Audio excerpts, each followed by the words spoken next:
Highways at night always feel different, don't they? Even when the road is bright, busy, and safe. But sometimes all it takes is one strange moment, one flicker of something you can't explain to follow you all the way home. Tonight's story is about a simple drive that became the beginning of a terrifying night. A night filled with whispers, unseen hands, and a little girl who appeared at the edge of the bed with a message no one would ever want to hear.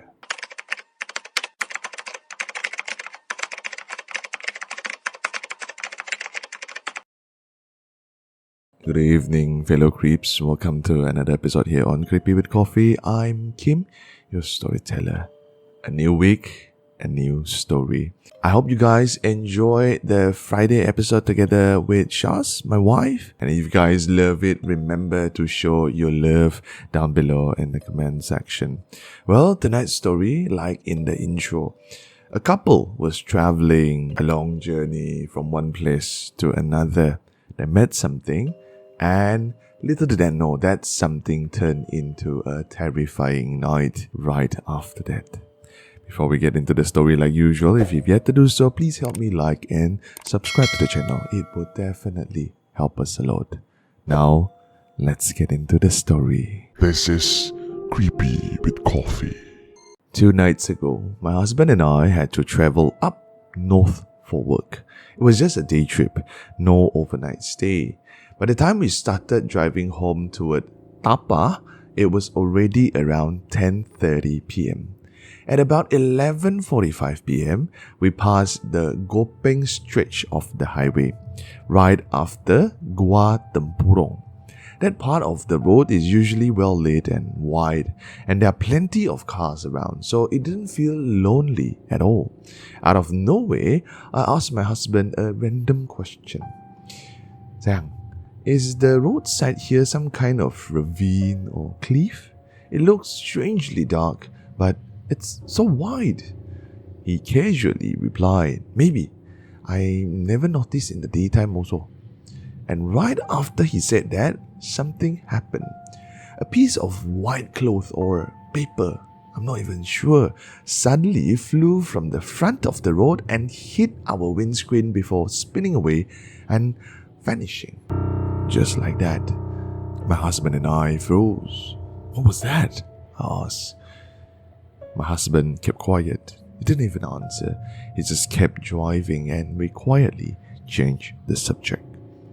By a little past midnight, we finally reached home, washed up, settled in, and I went to bed first because I was exhausted.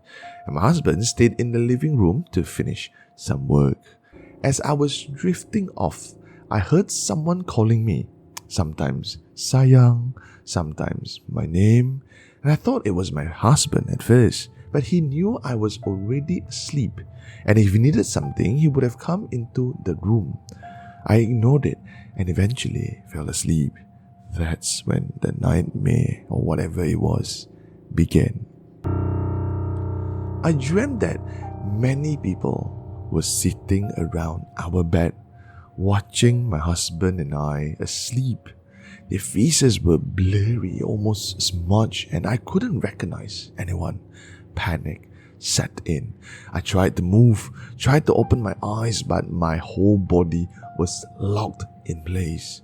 Then I heard a loud banging, scratching on my bathroom door. It didn't sound like a small animal. It's heavy, violent, like a large creature trying to break in. It sounded like a wolf clawing at the wood. I was terrified. I fought with everything I had to wake up, and suddenly my eyes snapped open. But the worst part, the scratching, banging noise didn't stop. I was fully awake and the sound was still there. I was shaking, tears already falling as I tried to reach for my husband. By then, he is already in bed. And when I grabbed him, he woke up. The sound was still going on. I pointed to the bathroom and, unable to speak properly, he quickly got up, switched on the lights, and without hesitation, opened the bathroom door. Nothing. Absolutely nothing inside. When he got back to bed, I told him I wanted to switch sleeping positions. I didn't want to face the bathroom door anymore. He recited some prayers, held my hand, and told me to try to get some sleep. His voice calmed me enough that I eventually drifted off again. But close to dawn, I was disturbed again. I felt someone standing beside the bed, staring at us. And when I opened my eyes, still groggy but awake, I saw her, a little girl, standing right beside me, wearing a skirt, holding something in her hand. I couldn't make out what it was, but I knew she was holding something. And then she spoke. Wake up! Wake up! Take this! Over and over again, the same words, like she was trying to provoke me. My body felt nailed to the mattress. I couldn't move, but my eyes were locked on her.